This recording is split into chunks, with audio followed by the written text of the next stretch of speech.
In the far future there is no peace, no progress, no gentle arc of justice rising toward the light. There is only the Imperium of Man, a colossus of steel, faith, and fire spanning 1,000,000 worlds, holding them in a grip forged from the Emperor's will and tempered by 10,000 years of unbroken war. Across this endless expanse, countless armies fight in his name. Fleets sail the tides of the Imperium, and the Adeptus Terra directs the machinery of an empire that should not exist but somehow endures. Yet the Imperium is not held together by armies alone. Steel and faith may crush rebellion for a time, but without the weight of law, without the unyielding scaffold of authority, it would collapse into anarchy. Here stands the Adeptus Arbites, not soldiers, though they wage war, not police, though they enforce order. They are the unbreakable scales of the Emperor's justice, the living embodiment of his lex imperialis, the judges of worlds and the keepers of compliance. They are feared, even by the faithful, for they serve not the whims of local rulers, but the one authority that binds the galaxy, Terra itself. The Adeptus Arbites are a paradox made flesh. They walk among the teeming billions of hive cities and the silent dust of dead moons, yet they do not belong to those places. Their allegiance is to the Imperium entire, not to the worlds they stand upon. To the citizens they are distant, implacable, unapproachable. To the corrupt and the treasonous, they are a death sentence in black carapace. To the planetary governors, they are a reminder that even the highest thrones are but seats on borrowed time. They do not answer to the people, nor to the Adeptus Administratum's regional satraps, nor to the local Arbites' command on another world. They answer to the High Lords of Terra, and to the ancient absolute authority of the Dictatus Terra. They carry the Emperor's will not as a suggestion, but as an unbreakable verdict. This truth, that imperial law stands above planetary sovereignty, is older than the Arbites themselves. It reaches back to the birth of the Imperium, when the master of mankind walked the world of his origin and shaped it with fire and blood. During the Unification Wars, Terra was a fractured carcass of a planet, its continents ruled by techno-barbarian warlords, and its skies darkened by the weapons of forgotten ages.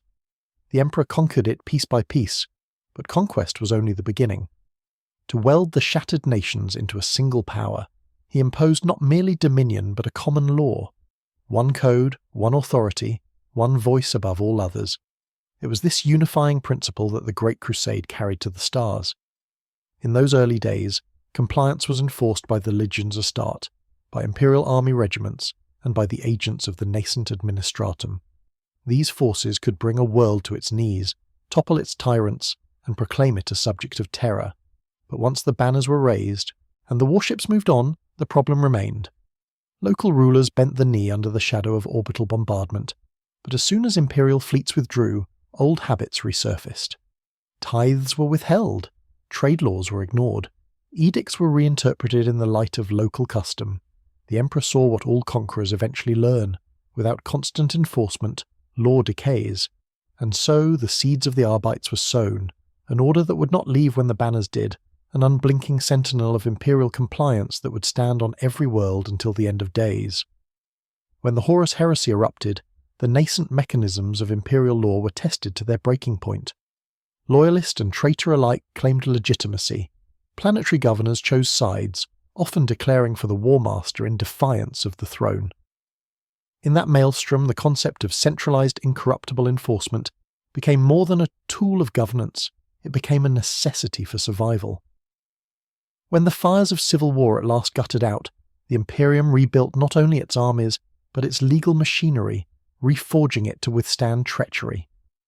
Out of this crucible came the Adeptus Arbites as we know them, a galaxy-spanning judiciary military force whose allegiance was bound not to the variable tides of political alliances, but to the immutable Lex Imperialis. The Lex Imperialis is not a single document.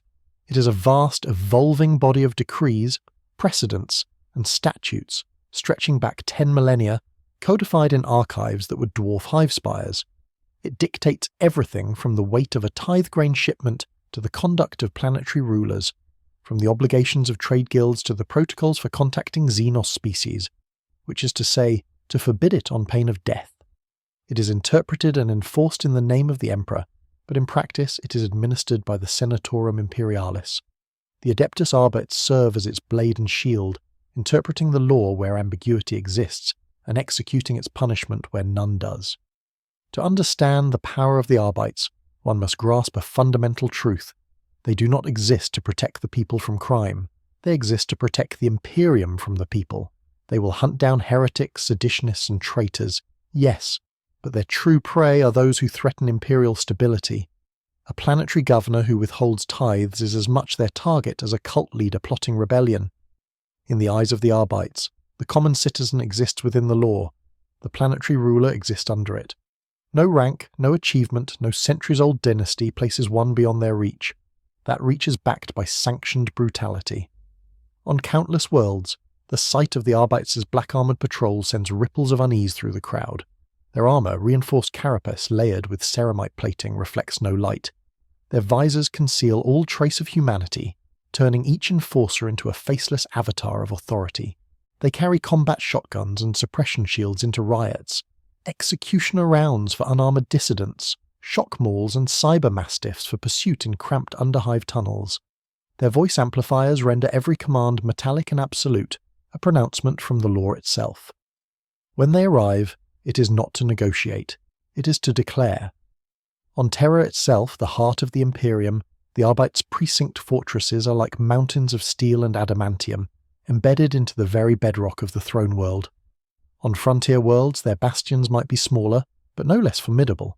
Each precinct is both fortress and courthouse, prison and armory, capable of withstanding sieges measured in years. They are built to send a message. The law does not flee, it does not hide, it will hold, even if the city around it burns. And yet, for all their unassailable presence, the Adeptus Arbites are not omnipotent. They are few, spread thin across the breadth of the galaxy. Their authority is absolute, but their numbers are finite. Their will is iron, but their reach can be severed by warp storms or the simple vastness of space. This has forced the Arbites to operate with surgical precision. They do not waste resources on petty theft or local disputes unless such crimes ripple upward into sedition or dereliction of imperial duty. They focus their strength where it matters most, in the halls of planetary power, in the shadowed conclaves of trade guilds, in the backrooms where rebellion whispers. The presence of the Arbites on a world is a constant reminder of the Imperium's nature. For the Imperium is not a democracy, not a republic, not even a monarchy in the sense of old Earth's kings. It is a theocratic bureaucracy, a machine designed to endure at any cost. To serve in it is to be part of a chain that stretches across centuries, each link held in place by the certainty that failure is death. The Arbites are the hand that smashes links which threaten to break. Their work is often bloody, always final. Some whisper that the Arbites are not concerned with justice at all, that they are a political weapon, deployed to remind recalcitrant governors that their power exists only by Terra's grace. There is truth in this, but it is a truth without shame in the Imperium. Justice, as most understand it, is a luxury of peacetime. The Imperium has not known peace for 10,000 years. The Arbites' justice is stability.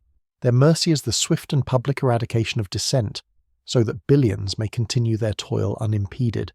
In their calculus, the survival of the whole outweighs the cries of the few. And here lies the philosophical blade edge.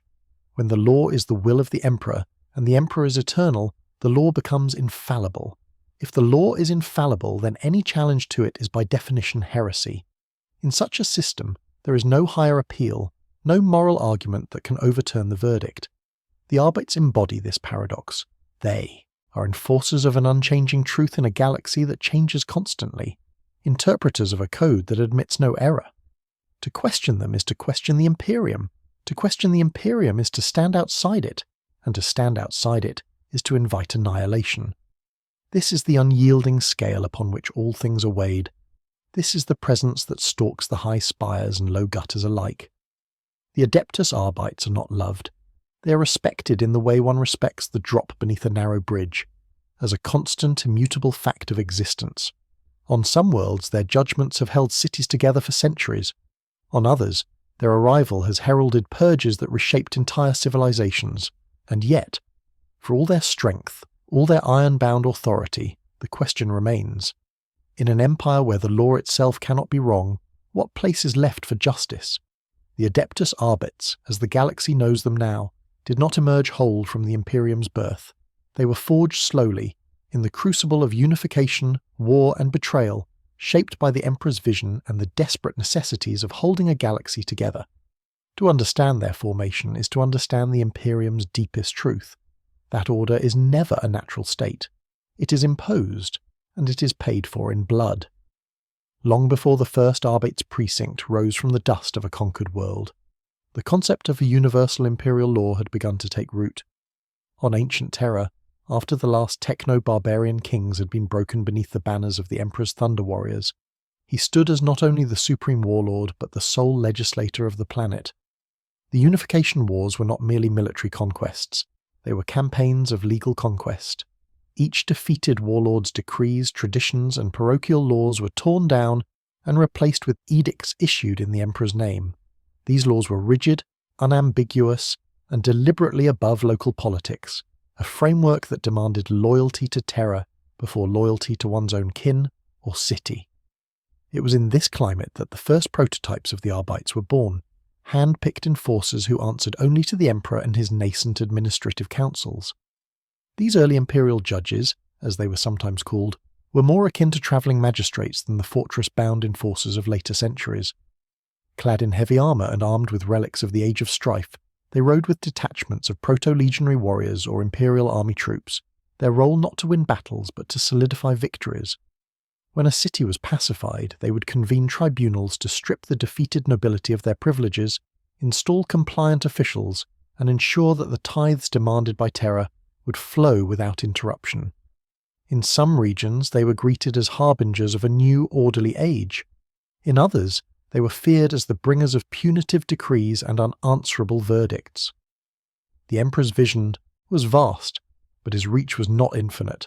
Even then, enforcement required human agents, incorruptible and relentless. As the Great Crusade began, the challenge of enforcement multiplied 1,000-fold. Every new compliant world had its own web of customs, alliances, and hereditary privileges. Some worlds surrendered willingly, eager to join the Emperor's grand vision. Others bent the knee only because imperial warships hovered in their skies. The Legionese Astartes could conquer a planet in days, but they could not remain forever to guard it. It fell to the Emperor's legal arm, then still in its formative state, to plant the seeds of permanent compliance. The earliest Arbites detachments in this era were small, a few dozen judges accompanied by their retinues, landing with the ink of the compliance treaty still drying. Their first acts were always the same: erect a hall of justice, raise the Aquila above it, and begin the work of bending the local order to fit the imperial mould. It was here that the Lex Imperialis began to take on its true form. Initially a sparse collection of decrees, prohibitions against Xenos contact, demands for tithe quotas, bans on planetary military expansion without imperial consent. It grew with each new compliance. Cases were tried on newly pacified worlds, verdicts handed down, and precedents recorded. These records were sent back to Terra, where they were added to the central corpus of law. By the mid-Great Crusade, the Lex Imperialis had become an ever-expanding codex. Its authority derived directly from the Emperor's will. The Proto-Arbites were tasked with memorizing vast portions of it, their minds trained to see not the needs of the moment but the demands of the eternal Imperium. Yet the galaxy was not silent. Even as new worlds were brought into compliance, others slipped into disobedience. Distance, warp storms, and sheer human ambition eroded the Emperor's reach. Planetary governors, some newly appointed by imperial decree, others left in place as a compromise to local power, began to test the limits of their autonomy. The Arbites' predecessors faced rebellions not from Xenos invaders, but from humans who found imperial oversight intolerable. It was in quelling these acts of defiance that their role began to harden into what it would become. Not negotiators, not diplomats, but executors of compliance by any means necessary. One of the earliest recorded mass enforcement actions, often cited in Arbites academies as the Carthus precedent, occurred during the 47th year of the Crusade. Carthus Secundus, a hive world newly sworn to the Imperium, had agreed to its tithe in grain and manufactured goods.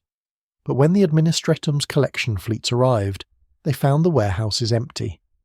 The planetary governor claimed blight, famine, and unrest as excuses, The Arbites detachment, barely 100 strong, demanded entry to the governor's palace. Denied, they withdrew only to return with Imperial army support, smashing the palace gates and arresting the governor before the eyes of his own court. His execution was carried out within the hour, broadcast across the hive. Grain shipments resumed within the week. The message was clear. Imperial law did not recognize excuses. By the Crusade's end, the proto-Arbites were a fixture of compliance. They travelled in fast courier craft, able to reach trouble zones quickly. They maintained secure Vox channels to the administratum. They kept their own archives separate from those of the worlds they oversaw. Yet their independence, while vital, also sowed seeds of future conflict. They reported directly to Terra, bypassing the authority of the very planetary rulers they judged. Governors and nobles learned quickly that the Arbites could not be bribed, bargained with, or persuaded by appeals to local necessity. If the Lex Imperialis decreed a tithe, it would be paid. If it forbade an alliance, it would be broken. And if it ordered a ruler's removal, it would be carried out regardless of local opinion. The Horus heresy brought these tensions to the fore. As the Imperium tore itself apart, the Arbites' predecessors faced impossible choices. Some found themselves trapped on worlds whose rulers declared for Horus, forced to flee or be executed. Others fought alongside loyalist forces using their knowledge of planetary infrastructure to cripple traitor logistics.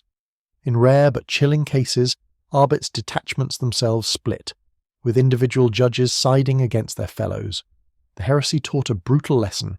The law is meaningless without the power to enforce it, and power is fleeting in civil war. When the galaxy was finally dragged back from the brink, the surviving Arbites veterans carried that lesson into the New Age. In the heresy's aftermath, the Imperium reorganized itself for survival. The Adeptus Terra was formalized, the High Lords rose to prominence, and the Lex Imperialis was expanded into a labyrinthine colossus of statutes. In this new order, the Arbites were given their permanent form, no longer wandering magistrates but a fully fledged Adeptus, equal in stature to the Administratum or the Adeptus Mechanicus. They would have precincts on every world of note, their commanders reporting to sector-level judges, who in turn answered to the Judge Marshal of the Segmentum, and ultimately to the High Lords themselves.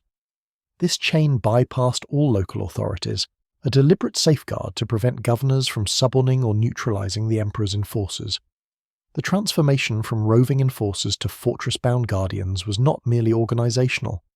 Their war gear was standardized, their armor blackened to the same fearsome hue, their weapons mass-produced in forge worlds sworn to the Adeptus Arbites' needs. Training academies were established on Terra and in each segmentum, where recruits were drilled not only in marksmanship and close-quarters combat but in the memorization of vast swathes of Imperial lore. Psychological conditioning burned away personal ambition, replacing it with an almost religious devotion to the Lex Imperialis. To be an Arbites was to abandon one's homeworld forever, for no Arbites may serve upon the world of their birth, a safeguard against local loyalties. Their remit was clarified in absolute terms. They were not constables for the common citizenry, nor mediators for petty disputes. They existed to enforce the will of Terra upon its subject worlds.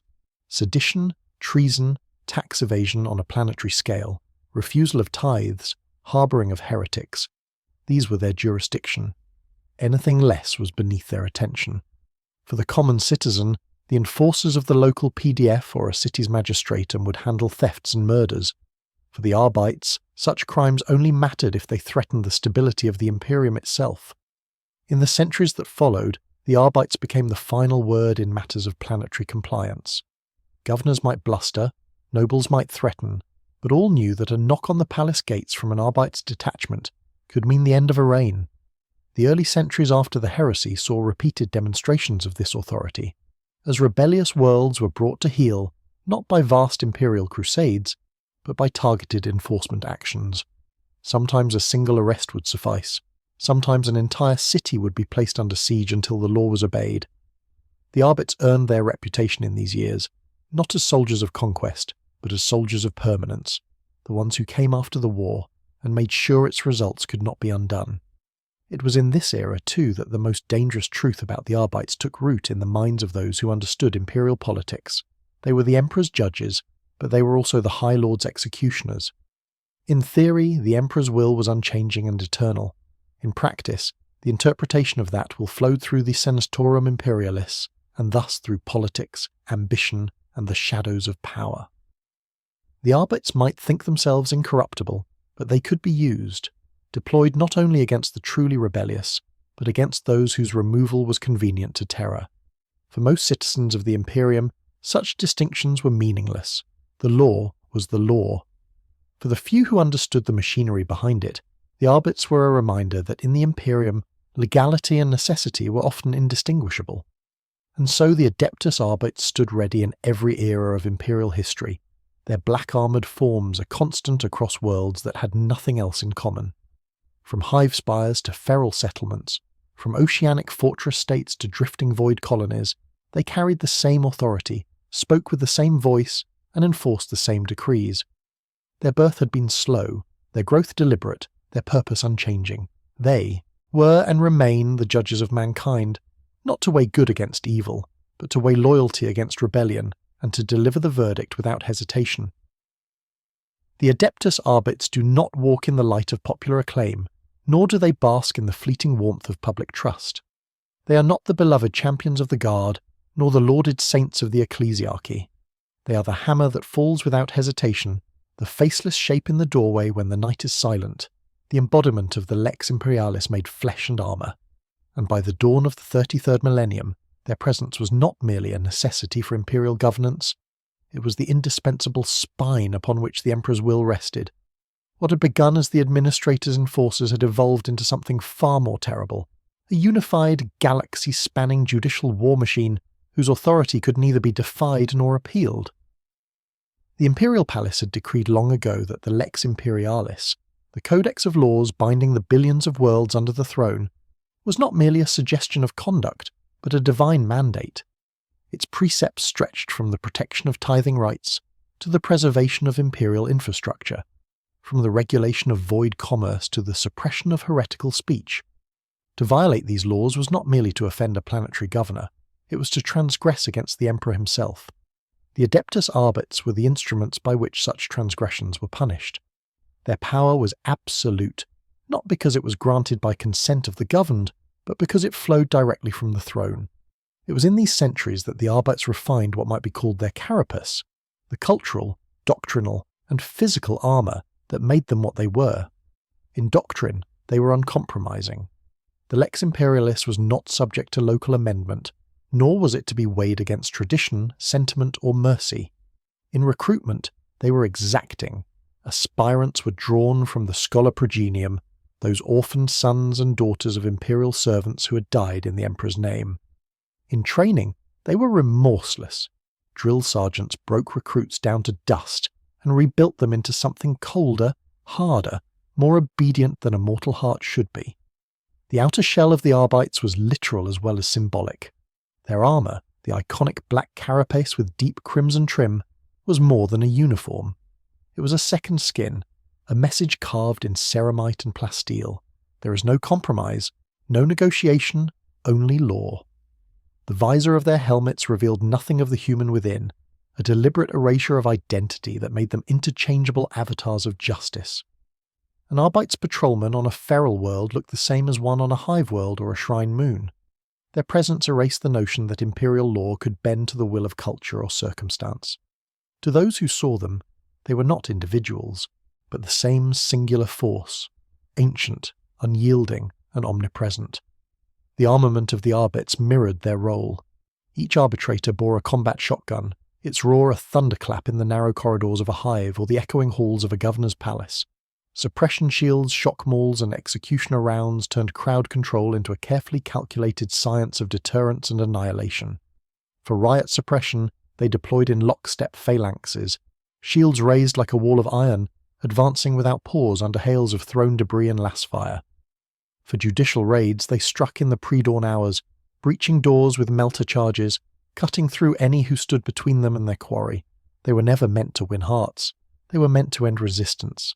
And yet this rigid perfection came at a cost paid in the slow erosion of the Arbites' connection to the Imperium's common citizen. They were not police in the civilian sense, and this was deliberate. To speak of them as protectors of the people was to misunderstand their mandate entirely. The Adeptus Arbites did not patrol the streets to keep the peace. They patrolled to ensure the Emperor's peace. The lives of the common masses were incidental, relevant only insofar as their labour and obedience maintained the tithe flow to Terra. If an entire district rioted, the Arbites' solution was not negotiation, but proportional, or disproportionate, force until all dissent was extinguished.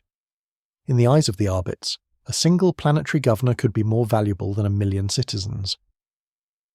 In the deep archives of the Hall of Judgement, records tell of the Threamtithe riots on the hive world of Kalessa Prime.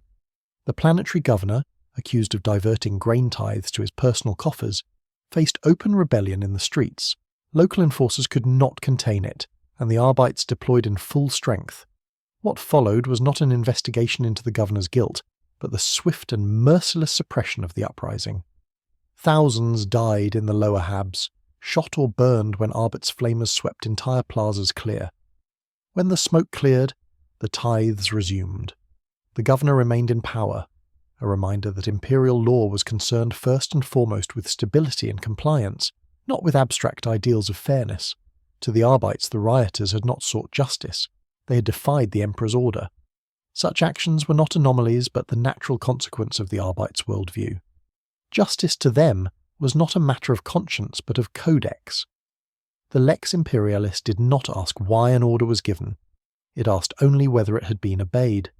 This philosophy was drilled so deeply into recruits that they would sooner question their own humanity than the law they served. There are recorded cases of arbitrators executing fellow Arbites who hesitated to carry out an unpopular decree, their deaths noted in the archives with the same dispassionate brevity as any other infraction. Yet, even as their authority grew, shadows gathered at the edge of their purpose. On worlds with deeply entrenched traditions, the Arbites were often seen as alien occupiers, the mailed fist of a distant, faceless master. Planetary governors, though bound by law, were also adept at exploiting the Arbites' rigidity. The same governor who feared their wrath could manipulate them, framing political rivals as seditionists or heretics, knowing that an Arbiter's investigation would be as relentless as it was unquestioning. Over centuries, this paradox, that the arbiters of justice could themselves be wielded as tools, would become one of the most dangerous vulnerabilities in the Imperium structure. Still, in the 33rd millennium, such cracks were not yet wide enough to shatter the facade. The Arbites remained feared, respected, and above all else obeyed. In the vastness of the Imperium, where warp storms could cut off a world for decades, the arrival of an Arbites patrol ship in high orbit was a moment of collective breath-holding. For some, it meant salvation from local corruption. For others, it meant the beginning of an era of repression. For all, it meant that the eyes of terror were now watching.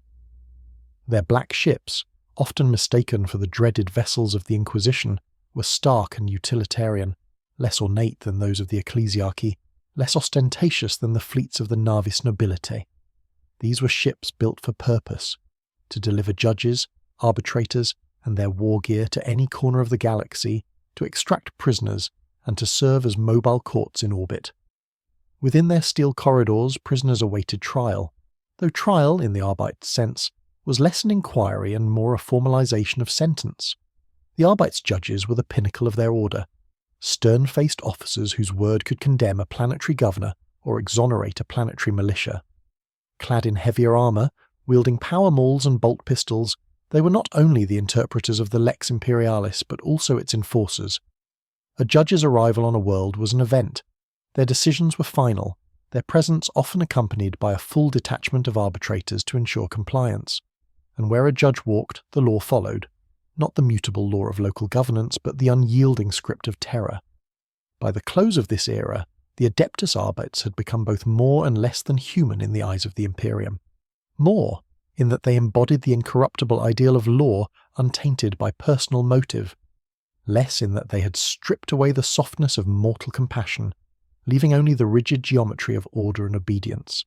They had become a necessary terror, the kind that made planetary rulers keep their tithes flowing, made smugglers think twice, and made the thought of defiance carry the weight of inevitable death.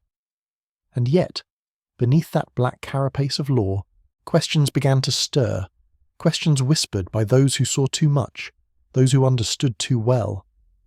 Could the Lex Imperialis truly account for every injustice?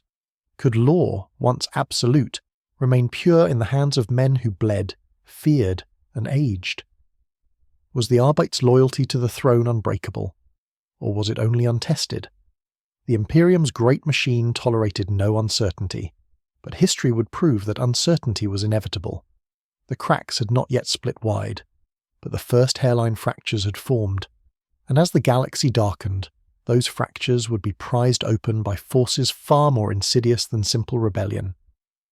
The Arbites, though unyielding, were not immune to the slow, grinding erosion of time and necessity. Somewhere beyond the veil of the present, challenges were coming that no carapace, no matter how black, no matter how strong, could fully withstand. Because law, like armour, may be unbreakable in theory. But in the crucible of the 41st millennium, theory would not be enough. The vaults of the Hall of Judgment were never silent. Even in the darkest hours of the ship-night cycle, when most of the hive's denizens lay in uneasy sleep, the vast stone chambers groaned with the weight of their purpose. Chains whispered against plasteel hooks, vox grills murmured distant edicts. Data scrolls, heavy with centuries of precedent, breathed the dry smell of parchment into the cold air. The Adeptus Arbites stationed here moved like shadows given form, their boots clicking upon the marble in rhythms so precise they seemed part of the architecture itself. This was the heart of their dominion, the nerve cluster of 1,000 legal arteries branching into the sprawl beyond, where the Emperor's word was often twisted, ignored, or forgotten. Here it would not be. The influx of cases had grown unmanageable in the last decades. Entire precinct fortresses had been repurposed as holding archives, their cells crammed not only with criminals, but with evidence, seized assets, and the remains of those who had dared to resist judgment. Administratum adepts shuttled between chambers like insects, burdened with stacks of slate plates and parchment rolls, each bearing the seal of some far-off subsector magistrate pleading for intervention. The Arbites listened to none of the pleas beyond the letter of the Lex Imperialis. 1,000 voices might scream for mercy, but if the law did not sanction it, the answer was as immutable as ceramite. There were whispers, even among the judges themselves, that the scope of their mandate was becoming too vast to administer. The Imperium was a labyrinth without walls, sprawling endlessly in every direction, and every corridor of that maze was festooned with decrees, laws, and strictures drafted across millennia. The Codex of Judgment had swollen to such incomprehensible size that only the oldest and most fanatically trained arbitrators could recite even a fraction from memory. Yet still the Arbites pressed on, as relentless as the tide, unwilling to admit that the task they had been given was, in mortal terms, impossible. To falter in enforcement was to falter in faith. Within the inner sanctum of the hall, the Proctor General reviewed the latest transmissions from the Segmentum Command. Reports from the far reaches of the Imperium told of worlds collapsing into anarchy, of planetary governors seceding from imperial authority, of faith in the throne being replaced with cultic devotion to alien or heretical powers. In each case, the Arbites were either already en route or standing by for the order to mobilize. It was no accident that their deployments often preceded the arrival of the Imperial Guard or the Astartes. The law came first, and those who defied it would be judged before the Emperor's armies ever arrived. And yet, in these halls, something older than any current crisis persisted, a philosophy that stretched back to the earliest days of the Great Crusade and even before. The Arbites did not see themselves as soldiers in the conventional sense, nor as detectives in the manner of a planetary enforcer. They were the direct hand of imperial truth, the flesh and blood embodiment of a principle that was not subject to negotiation. They understood, though they did not always speak it aloud, that the law was not merely a tool of order, but a weapon of survival. Civilizations might crumble under Xenos attack or demonic incursion, but without the spine of law to hold it upright, the Imperium would fall not with a bang, but with 1,000,000 small surrenders. The training halls on the lower levels bore witness to this creed. Recruits, taken from across the Segmentum and often from families long tied to the Arbites, drilled under the merciless eyes of veteran proctors. They were taught not only how to fire a shotgun in the suffocating press of a Hablock riot, or how to breach the gate of a noble's estate in the dead of night, but also the clauses and sub-clauses of the Lex. They memorized the penalties for dereliction of tithes, the definitions of heretical speech, the distinctions between sedition and treason, Failure to recall even a single passage could result in expulsion, for an arbitrator who misquoted the law was as dangerous as a soldier who misfired in battle. Beyond the drills and recitations lay the grim acclimatization to punishment. In the punishment cells, recruits learned the various sanctioned methods of coercion, each permitted only under strict procedural guidance. Pain was a language, they were told, and like any language, it could be spoken crudely or with eloquence. An unskilled torturer might extract noise. A true Arbites interrogator could extract the truth. The people of the hive saw the Arbites rarely, and that was by design. Common enforcers patrolled the streets, visible and constant, a reminder of a local authority. The Arbites appeared only when the Emperor's law itself had been breached. When they came, they did so with a force that shattered any illusions of local autonomy. Armoured transports would seal off hab blocks, airspace restrictions would snap into place, and the Vox would blare proclamations written in a register older than most worlds in the segmentum. Arrest was swift, trials swifter still, sentences, often final, were carried out within hours. The efficiency was surgical, the message absolute. The law of the Imperium did not plead, it pronounced. It was during one such operation that whispers began to reach the ears of the Proctor General. A hive primus several systems away had fallen under the sway of a charismatic guildmaster, whose influence was spreading faster than any official could countermand.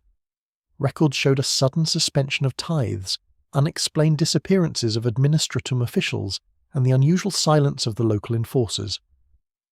The Arbites contingent on that world had gone dark 3 weeks prior. No distress signals, no reports, only absence. In the calculus of the Imperium, such silence was often the herald of rebellion. Mobilization orders were issued within the hour. The Proctor General summoned his senior judges, their faces hidden behind the burnished steel of their helms, their eyes reflecting nothing of the grim discussion that followed. To lose a precinct was not only a tactical failure, it was a stain on the authority of the Arbites themselves. The decision was unanimous. An intervention fleet would depart within the next 2 days. As preparations unfolded, the veteran arbitrators could not help but remember past interventions. They recalled the purging of Volmaris Secundus, where an entire city had been turned into a maze of barricades and kill zones by secessionists. They remembered the 3-month siege of Lasker Hive, where the Arbites had fought not just rebels but a shadow war against corrupt planetary nobles feeding arms to the insurgents. Each memory reinforced the same truth. When the Arbites arrived in force, there would be no negotiation, no compromise, no appeal to local customs, only compliance or eradication. But beneath the steel certainty of their creed, an unease lingered. Reports from distant sectors spoke of Arbites forces clashing not only with heretics and traitors, but with Imperial Guard regiments and even, on rare occasions, with Space Marine chapters whose interpretations of Imperial law diverged dangerously from their own. Such conflicts were never spoken of in the Hall of Judgment, but the veterans knew.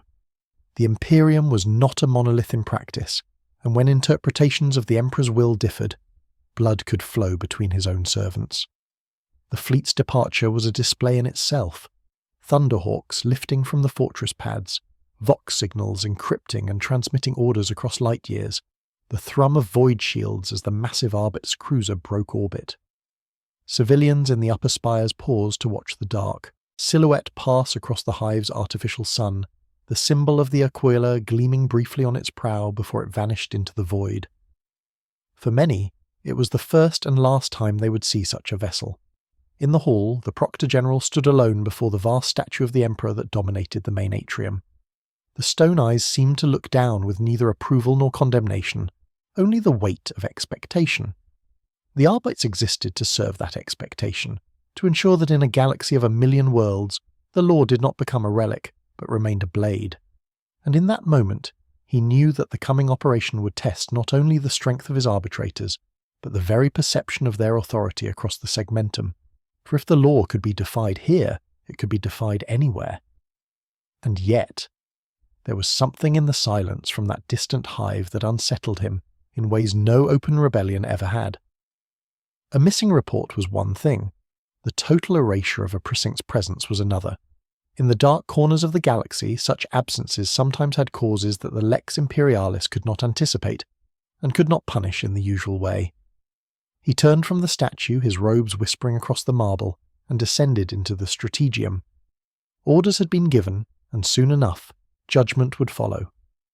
But somewhere in the unspoken depths of his mind, a question took root, one he dared not voice. What if the law itself was not enough? The Adeptus Arbites is not merely an institution.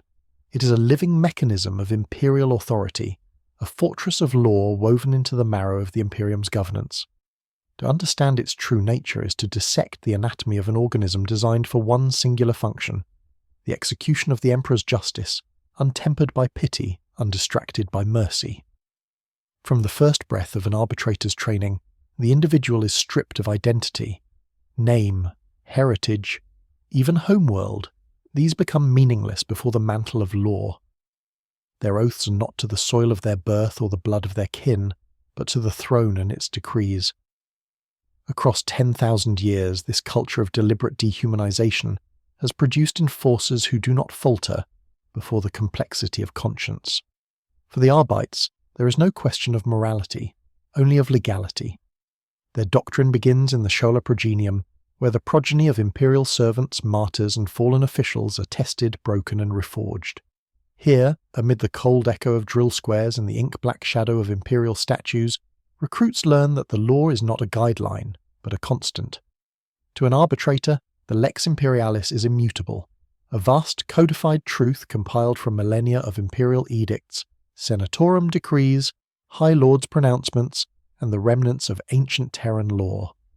The Arbites neither interpret nor question, they enforce. The structure of the Adeptus Arbites mirrors the Imperium's own, feudal administrative hierarchy. At the apex stand the High Marshal of the Arbites and the Grand Judges, whose words carry the weight of absolute authority. Below them, sector-level judges coordinate multiple precincts, each commanding planet-bound precinct fortresses.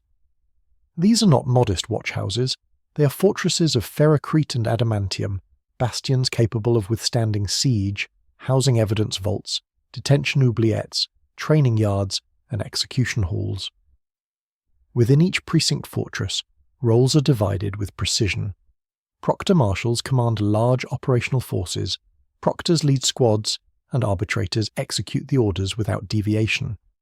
Beneath them are the suppression teams, specialized units such as executioner squads, riot enforcers, and cyber mastiff handlers. Each has a singular purpose: suppression, capture, or elimination. The Arbites' technology is as much a psychological weapon as a practical tool. Their signature weapon, the combat shotgun, is engineered for brutal efficiency at close range, a thunderous roar that shatters both bone and morale. Suppression shields, shock mauls, and carapace armor reinforce the image of implacable authority. Vehicles such as repressors and chimeras enable rapid deployment and crowd control. Their sirens are death knell for civil unrest. In high-threat scenarios, heavier assets are deployed, rhinos reinforced with execution chambers, gravitic drop cradles for rapid orbital insertion, or even the rare presence of Arbites' pattern land raiders, their black hulls gleaming like Judgement given form. Yet the machinery of Judgement is more than steel and gunmetal. It is built upon an ironclad philosophy. The Imperium is sustained only so long as its laws are enforced without hesitation. Heresy is not merely worshipping the ruinous powers, it is neglecting one's tithe, falsifying records, questioning imperial edicts, or allowing the Emperor's will to waver in one's heart. To the Arbites, every crime is a seed of rebellion. Left unchecked, it will grow into sedition, then into heresy, and finally into treachery. Thus, punishment is not proportional. It is preventative. Trials conducted by the Arbites are swift. An arbitrator may act as investigator, arresting officer, prosecutor, and executioner, depending on circumstance. For crimes against the lex imperialis, there is no jury of peers, only the gavel of the judge and the sentence it brings. A corrupt planetary governor may be dragged from their palace in chains, judged in a public square under the banners of the throne, and executed before their subjects to remind all who truly rules the Imperium. Their neutrality is a weapon in itself. The Adeptus Arbites does not answer to planetary authorities, governors, or even sector nobles. They answer only to the High Lords of Terror. This independence makes them feared even among the Adeptus Administratum and the Imperial Navy. A captain of a warship may hold the void under their command, but should the Arbites find their actions in violation of Imperial law, they will be stripped of rank, possessions, and breath. The Arbites' presence on a world is never subtle. Their precinct fortresses loom above the habstacks and manufactoria, their banners stark against the smog, their patrols moving in disciplined columns through the streets. Citizens avert their eyes not out of guilt, but out of the instinctive recognition that these enforcers are not of their world. They are the Emperor's will incarnate, and his will is absolute. Even the ecclesiarchy treads carefully. While the ministorum wields spiritual authority, it is the Arbites who enforce the legality of its decrees. A rogue confessor inciting rebellion against a governor may find themselves silenced not by rival priests, but by the muzzles of Arbites' shotguns. The Adeptus Mechanicus, for all their technological sovereignty, respects the Arbites' jurisdiction when Imperial law is at stake. However, this rigidity is both strength and flaw. The Arbites' unyielding application of the law leaves little room for political nuance.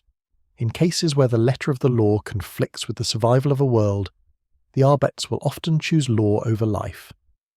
There are worlds in the segmentum solar where their intervention preserved the tithe at the cost of millions of citizens, a sacrifice deemed acceptable under the lex imperialis. The culture within their ranks reinforces this. Arbitrators do not retire in the conventional sense. They serve until death, either in the line of duty or in the fortress training halls, preparing the next generation. There are whispered tales of judges who have not stepped beyond their precinct walls in decades, ruling on planetary fates from chambers deep beneath adamantium vaults, their bodies withered but their authority unchallenged. There is no corruption as the layman understands it within the Adeptus Arbites. An arbitrator may be harsh, even cruel, but they are incorruptible in their purpose. They do not take bribes because the very concept of personal gain is alien to them. To deviate from the lex is to cease being Arbites at all. It is to become a criminal, and for the Arbites there is no greater crime. Their presence across the Imperium is not uniform. On some hive worlds, Arbites patrol every level of the spire, their fortresses garrisoned by hundreds of arbitrators. On frontier colonies, a single squad may hold the Emperor's authority over an entire system, relying on the awe their name inspires more than raw manpower. In all cases, their mandate remains unchanged. Enforce the Emperor's law without compromise, without hesitation, without fail. This machinery, vast and unyielding, is the backbone of Imperial order. It has endured for millennia, surviving the rise and fall of worlds, the extinction of species, and the heresies of ages. But as the galaxy darkens, the machinery is tested. The lex imperialis, once a tool of stability, becomes a question mark in an age where survival itself bends the rules. And when the machinery of judgment begins to strain under the weight of an Imperium at war with itself, the question arises, will it adapt, or will it break? The Arbites do not ask such questions aloud. They do not pause to debate the balance between survival and legality. But the fractures are there, hairline cracks in the armour of their authority. And as the galaxy burns, those cracks will widen. For the Arbites there is no future without law. Yet in the grim darkness of the 41st millennium, law itself may be the very thing that ensures their doom. And somewhere, in the shadowed corridors of a fortress precinct, a judge weighs a verdict, not on a single criminal, but on the survival of the Imperium itself. It began not with the roar of rebellion, but with whispers in the dark, the almost imperceptible faltering of an institution that had for 10,000 years been the unshakable embodiment of the Emperor's law. Across the Imperium's countless worlds, the Adeptus Arbites had been the constant, armoured silhouettes on the steps of palaces, vox-amplified commands echoing through the din of riot, and the crack of suppression shot that reduced chaos to silence. But permanence, in the Imperium, is an illusion. No edifice of power is immune to the grinding entropy of time, distance, and the will of human ambition. And so, slowly, quietly, fractures began to run through the once perfect steel of the arbitrator's gavel. The first signs were not recognised as signs at all. A transport convoy on Hive Dorsk Prime failed to arrive with its full detachment of riot suppression gear, citing manufactorum delays. A precinct fortress on the shrine world of Elithis reported irregular tithe shipments from the administratum, forcing rationing of ammunition for suppression squads. On the mining colonies of Desera, entire Arbites patrols began to rotate irregularly, claiming the necessity of local discretion over centralized orders. These were written off as minor logistical inefficiencies, the kind that plague the Imperium's bloated arteries every solar day. But in the patterns of these failings lay a darker truth. The chain of command was bending. The Adeptus Arbites were never designed for flexibility. Their strength lay in absolute unwavering adherence to a universal codex of Imperial law, an unyielding framework that no planetary governor, no noble house, no renegade military commander could alter. Yet distance from Terra and the segmentum capitals had its own gravitational pull, and some precincts, cut off for decades or centuries by warp storms, began to reinterpret the Lex Imperialis through the lens of local survival. They did not think themselves disloyal. In truth, most saw themselves as protecting the Emperor's will in whatever way the moment allowed. But each deviation, each local amendment, each selective enforcement was a hairline crack in the once monolithic doctrine. Where the Arbites saw practicality, others saw opportunity. On the agri-world of Morthavian 9, the planetary governor quietly began to use the Arbites as his personal enforcers, bribing the marshal with promises of increased tithe compliance reports in exchange for turning a blind eye to his private feuds. In the forges of Ferranis Secundus, Arbites chasteners were found presiding not over public trials, but over private executions carried out at the behest of the ruling forge clans, their judgment traded for shipments of master-crafted ammunition. The corruption was never universal, but the examples spread. Tiny, viral corruptions that wormed their way through the precinct networks. At the same time, the galaxy itself was shifting under their boots. The Great Rift tore the Imperium in two, and in its turbulent shadow, the Arbites' already fragile lines of communication snapped. Vast swathes of precinct fortresses became isolated, forced to operate as sovereign entities without oversight from the Judges Primus of the segmentum capitals. This independence birthed not only pragmatic adaptation, but ideological divergence. Some precincts grew harsher, their chasteners executing entire hab blocks for the smallest perceived deviation from compliance, their law not the Emperor's, but a distorted mirror of it. Others grew hesitant, almost lax, afraid to enforce Imperial strictures too harshly, for fear of sparking open revolt when the Astra Militarum could not be summoned to support them. And so began the quiet wars, Arbite against Arbite, not in pitched battle, but in doctrine, in jurisdiction, in legitimacy itself. Travelling judges found themselves arrested by precincts they were meant to audit, accused of heresy against local interpretations of law. Couriers carrying sealed orders from distant sector marshals were quietly disappeared, their data slates wiped and replaced with falsified directives. There was no formal declaration, no civil war as the administrator might name it, but the unity of the Adeptus Arbites, their most sacred and functional strength, was bleeding out in the shadows. This creeping fracture was noticed by their traditional rivals and occasional allies alike. The Inquisition, ever suspicious of any institution capable of independent force projection, began to insert more Ordo Hereticus observers into Arbites operations under the guise of collaborative purges. Planetary governors began to test the limits of Arbites' power, withholding tithe reports or daring to contradict the Lex Imperialis in minor decrees, gauging how far the enforcers would bend before striking back. And in the depths of the underhives and void ports, the criminal cartels, long kept barely in check by the Arbites' relentless raids, found breathing room to expand, building shadow empires in the spaces where the Emperor's law was no longer perfectly enforced. But perhaps the most dangerous threat came from within their own ranks, the rise of the reformist arbitrators. They wore the same armour, bore the same mauls and shotguns, but their creed had shifted. In the wake of the Rift's chaos, these men and women believed the Lex Imperialis to be a living document, to be interpreted and adapted to suit the needs of survival, rather than upheld as an immutable constant. To the Orthodox, these reformists were nothing short of heretics in carapace armour, undermining the very foundation of Imperial unity. To the reformists, the Orthodox were blind relics, clinging to dogma even as the Imperium bled to death in the dark. It was inevitable that one day these fault lines would reach the surface. That day came on the frontier world of Gelfa Tertius, when a reformist-led precinct refused a direct order from the segmentum Judge Primus to enforce an exterminatus mandate on a settlement accused of harbouring Xenos cultists. The local marshal claimed the evidence was insufficient, that the settlement's destruction would cripple the planet's already fragile agriculture and doom millions to starvation. The order was ignored. In response, 3 Orthodox precincts from neighbouring systems launched a punitive raid, storming Gelfa's fortress precinct in the dead of night. The siege lasted 11 days, the streets of Gelfa's capital becoming a maze of fortified intersections, breached hab spires and execution plazas. When the guns fell silent, the reformists were slaughtered to the last man, their records purged, their very names struck from the rolls. The official report recorded the operation as a suppression of sedition and cultist infiltration. The truth, as ever, was buried beneath the weight of legal precedent and the bodies of the dead. The Gelfa incident became a whisper in Arbites corridors, a cautionary tale and a promise. To the Orthodox, it was proof that the Emperor's law could not be compromised. To the Reformists, it was proof that the Orthodox would rather destroy their own than face the reality of a galaxy changed beyond recognition.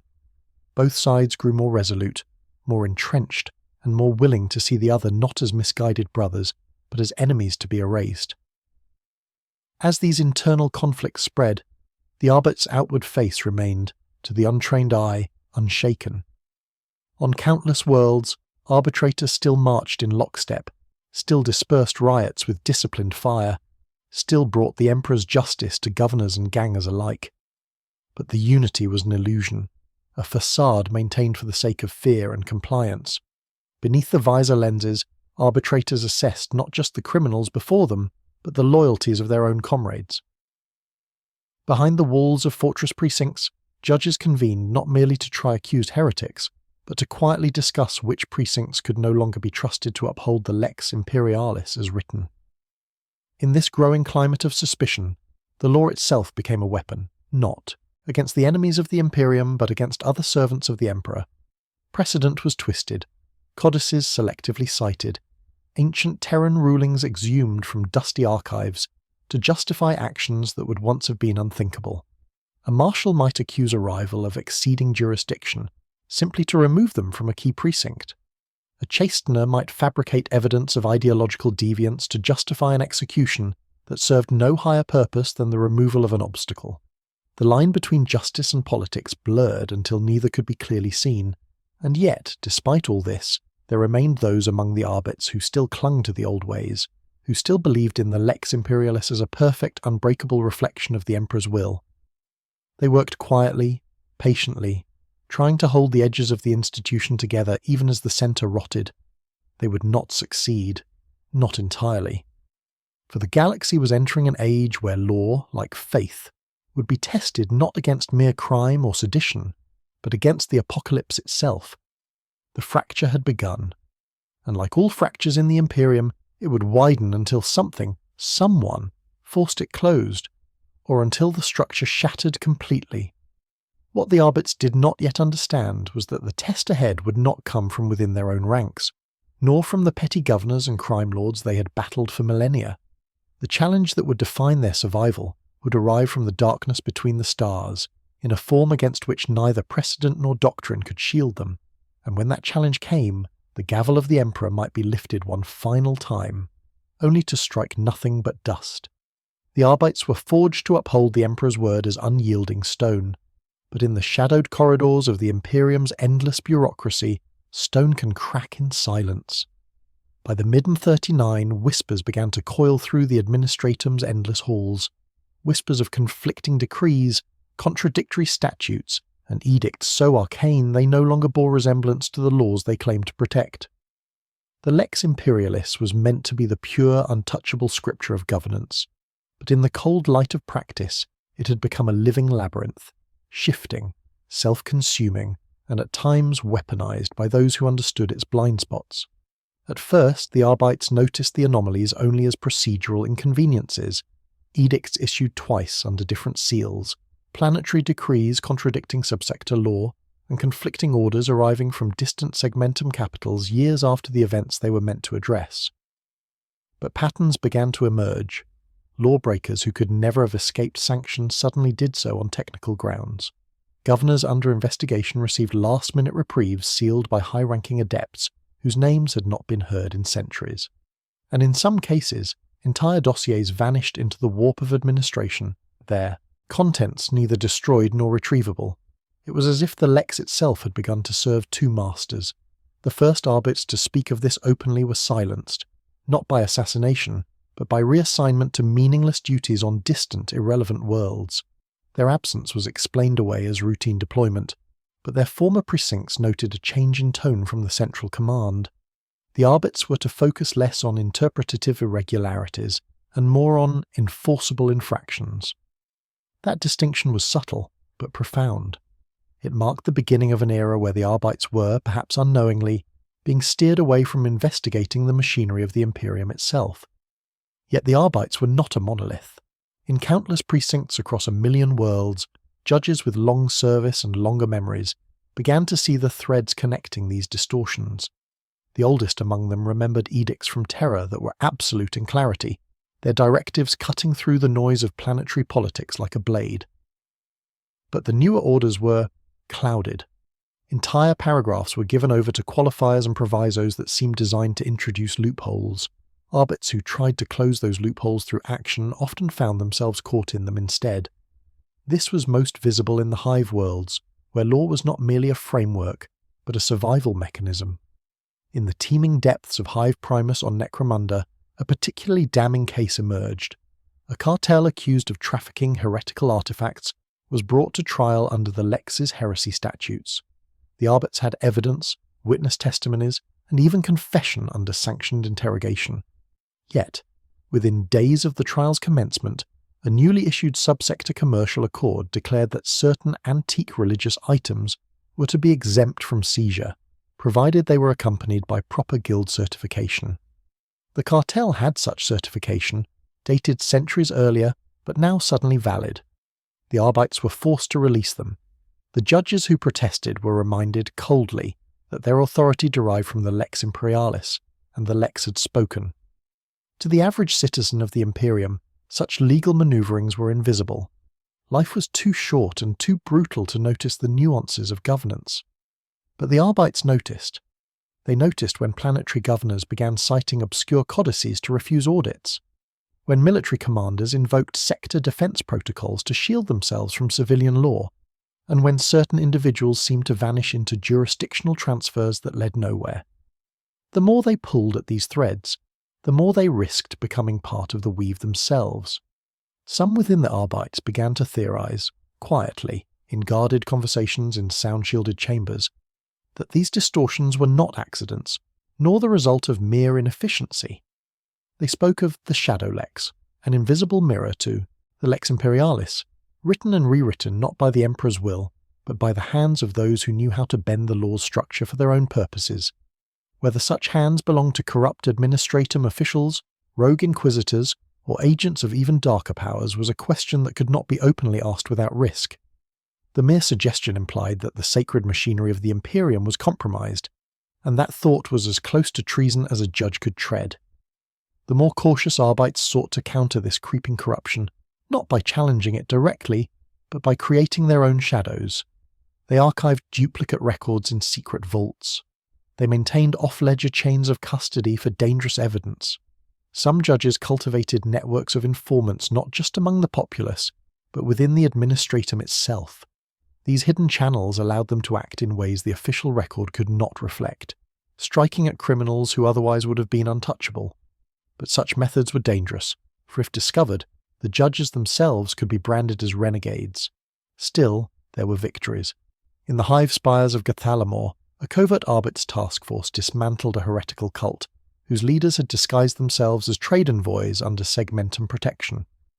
The arrest warrants bore no seal, the trials left no transcript, but the executions were real enough. Yet every such victory carried the same bitter aftertaste. The Arbites were fighting not only against the enemies of the Imperium, but against a growing parasite within its own veins. As centuries turned, this dual reality hardened into the Arbiters' culture. Outwardly, they remained the unshakable arbiters of the Emperor's law. Towering figures in black carapace and eagle-helmed visors, their shock mauls and executioner rounds a constant reminder of justice's bite.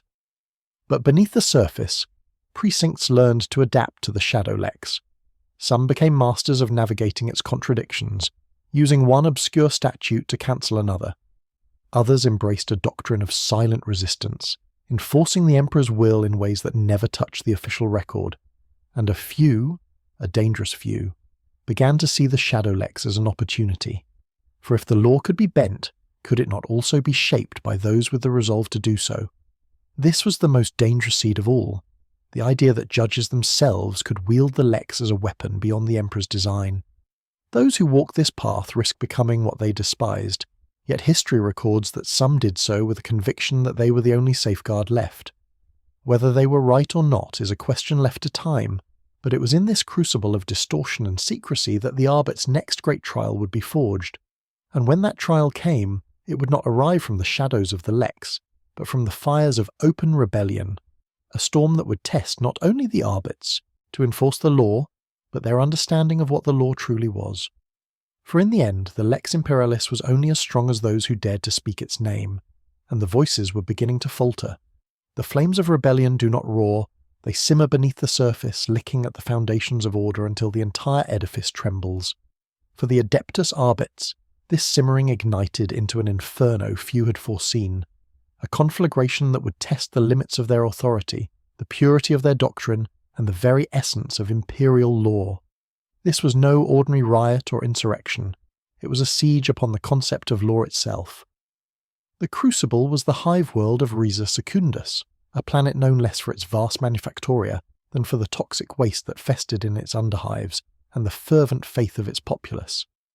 Riza was a jewel in the Segmentum Solar's industrial crown, a world whose forge smoke and electric glow illuminated a corner of the Imperium that was otherwise shrouded in darkness and decay. It was here, amid the soot and clamour, that the Arbits faced a test that would reverberate throughout the sector and beyond. The conflict began with a dispute over tithe quotas. Riza's planetary governor, a man of iron will and questionable allegiance, argued that the ongoing resource demands of the Imperium were unsustainable. Crop yields were falling, manufactoria workers were striking, and the local militia's loyalty was uncertain. In a direct challenge to the Codex of Tithes, the governor petitioned the Arbites' precinct fortress to moderate enforcement, urging restraint in pursuit of long-term stability. The precinct's proctor marshal responded with cold certainty. The law was absolute. There would be no compromise. But this confrontation was only the surface of a deeper turmoil. Beneath the political power plays and economic strain, a new religious cult was rising, a sect known as the Children of the Immutable Gavel. They preached a radical interpretation of the Emperor's will, one that rejected the current Imperium's bureaucratic inertia and demanded purging fire against those who had corrupted the sacred law. To the cult, the Arbits were not enforcers, but enablers, instruments of a dead and broken system. Their sermons inflamed the discontented masses, weaving together faith, fury, and a thirst for revolutionary justice. The Arbits responded with swift raids, arresting cult leaders and purging suspected sympathizers. But the more the law pressed down, the more the flames of rebellion fanned. The Children of the Immutable Gavel wielded faith as a weapon sharper than any shock maul, rallying the oppressed to their cause with fiery oratory and brutal acts of sabotage. They struck at supply lines, assassinated key administratum officials, and set fire to precinct fortresses themselves. The precinct fortress at Riza Prime became a fortress under siege, its walls scarred by plasma burns and its courtyard stained with the blood of both arbitrators and insurgents. Inside, the judges faced a conflict unlike any they had ever known, one that demanded not just discipline and firepower, but introspection and adaptation. The Proctor General's orders were unequivocal: crush the rebellion, uphold the law, and preserve the Imperium's stability at all costs. But this was a war waged not only in the streets, but within the hearts of the arbitrators themselves. The lines between enforcer and heretic blurred. Some judges questioned the rigidity of their doctrine in the face of such widespread civil unrest. Others doubled down, believing that any deviation would lead to the Imperium's ruin. Dissent simmered within the fortress's walls even as the siege dragged on. Reinforcements arrived from neighbouring precincts, including armoured squads bearing the latest Arbits pattern weaponry, heavier carapace armour, graviton shields, and precision-engineered suppression munitions. Their arrival turned the tide of battle, pushing back the cult's insurgents in brutal street-to-street combat. Yet the victory was Pyrrhic, Entire hab blocks lay in ruins, the civilian population decimated, and the fabric of Riza's society irrevocably torn. In the aftermath, the Arbites faced not only external enemies but internal reckoning. The Proctor General convened an emergency conclave of the highest-ranking judges, seeking answers beyond the mere application of force. Was the law, as codified and enforced, sufficient to govern an Imperium fractured by war, faith, and desperation? Were the children of the gavel wrong to demand renewal, even if their methods were violent? And above all, could the Arbites themselves adapt without losing their identity? The conclusion was neither simple nor unanimous.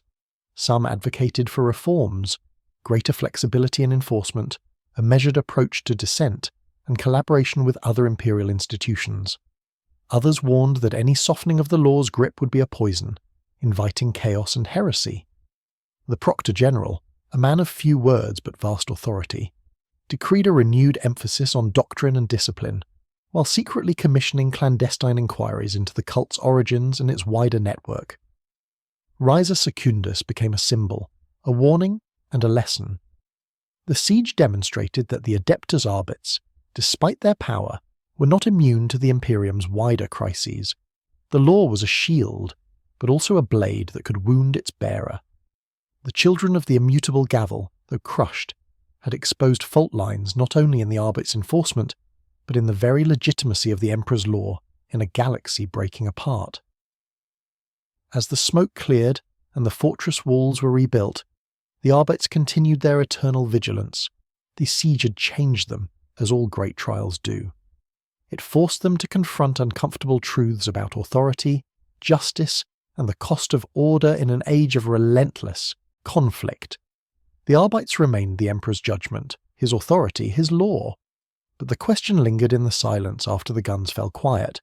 Could judgment alone hold back the tides of change, or would it someday be swept away in the currents of rebellion and despair? And beyond the dying echoes of Riza, in the void between stars, darker forces watched patiently, waiting for the moment when the Emperor's hand might falter. The Adeptus Arbites, once the unyielding hand of imperial justice, stood on the precipice of a cataclysm that would redefine their place in the galaxy and challenge the very essence of the law they had sworn to uphold. The fractures that had long gnawed at the edges of their authority now shattered the illusion of unity, forcing every arbitrator to confront a reality where allegiance, doctrine, and survival clashed in violent contradiction. The turning point came amidst the ashes of the Riza Secundus siege, but its origins reached deeper into the Imperium's core than any Arbites tribunal could have foreseen. The emergence of the Reclamation Protocol, a controversial edict issued clandestinely by a coalition of High Lords and inquisitorial factions, sought to centralize and tighten control over the Arbites' jurisdiction. Under this mandate, the Arbites were to cede certain autonomous powers to newly formed hybrid units that combined Arbites enforcement with Inquisition oversight, an unholy fusion of judiciary and inquisitorial prerogative. The measure was rationalized as necessary to counter the spreading anarchy wrought by the Great Rift and internal rebellions. Yet for many within the Arbites it was an affront, a dilution of their sacred charge. In the sprawling hive world of Valoris Prime, the decree ignited an unprecedented crisis. The local Arbites precinct, known for its staunch orthodoxy, refused to recognize the Reclamation Protocol, citing it as an unlawful usurpation of the Emperor's justice. This defiance sparked a rapid escalation, with the Inquisition dispatching agents to enforce the new order, and the Arbites fortifying their fortress precinct as a bastion of tradition. The tension between the two powers escalated into open conflict, with both sides wielding the full arsenal of the Imperium's brutal might: stormtroopers, servitors, plasma weapons, and sanctioned executions. Valoris became a crucible where ideological and martial struggles intertwined. The Arbites, wielding their carapace armor and shock mauls, fought not only to preserve their authority but to assert the sanctity of the Lex Imperialis as a singular, immutable doctrine. The Inquisitors, cloaked in mystery and wielding secret technologies and arcane rites, sought to reshape the law into a tool more flexible, more expedient, more absolute. Battles raged through the hive's labyrinthine spires, turning catacombs and data vaults into battlegrounds, where every corridor echoed with gunfire and the crackle of vox channels, screaming commands. But beyond the violence lay a deeper fracture, the psychological and philosophical unravelling within the Arbites themselves. The siege forced judges and marshals to question not only their loyalty to the Lex, but their understanding of justice itself. The old certainty that the Emperor's law was a beacon in the darkness began to waver. Some argued that survival of the Imperium necessitated adaptation, a bending of doctrine to face new, unimaginable threats. Others, hardened by centuries of unyielding service, saw any change as heresy, a poison that would erode the foundation of imperial order. Amidst this turmoil, a faction of Arbites, calling themselves the executors of the gavel, emerged as zealots determined to restore the Lex Imperialis to its purest form by any means necessary. Their actions became increasingly brutal, executing suspected collaborators, dissenters, and even fellow judges accused of heresy or weakness. Their creed was simple yet terrifying. The law is above all, and those who defy it must be destroyed. This uncompromising stance brought them into direct conflict with more moderate Arbites, who feared that the executors' zeal would hasten the Imperium's collapse rather than prevent it. The climax came with the Battle of the Iron Spires, a brutal confrontation within the heart of Valoris Prime's fortress precinct, where executors clashed with dissenting Arbites loyal to reform. The battle was not only physical but symbolic, a war for the soul of the Adeptus Arbites. The once united institution fractured irreparably, the echoes of that conflict resonating across the Imperium as factions splintered and warred quietly in shadows and alleys. As the dust settled, the Adeptus Arbites emerged forever changed. The Reclamation Protocol was enforced, but only partially, and the Arbites found themselves subordinated in some regions to hybrid inquisitorial commands. Their independence curtailed, their doctrine compromised, and their unity shattered. They now served as instruments in a larger machinery, one where law, faith and power intermingled in a fragile, uneasy alliance. The consequences rippled beyond mere politics. The loss of pure arbitral authority emboldened criminals, cultists and rebellious factions alike, who exploited the new confusion to deepen their influence. The Arbites were still feared, but no longer revered as untouchable arbiters. Their presence became a symbol of a fading era, where law was as much about survival and pragmatism as about justice. Yet, in the ruins of their old power, a grim determination remained. For the Adeptus Arbites, the breaking point was not an end, but a beginning, a harsh reckoning that demanded reinvention or oblivion. Their legacy, stained but unbroken, bore the scars of an Imperium in relentless flux, a galaxy where the line between order and chaos was thinner than ever.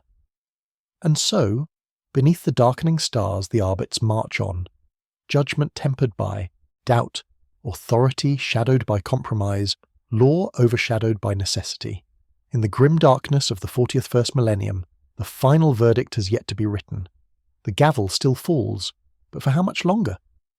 The Adeptus Arbites stand today as relic and bulwark alike, a paradox of the Imperium's vast, sprawling machinery.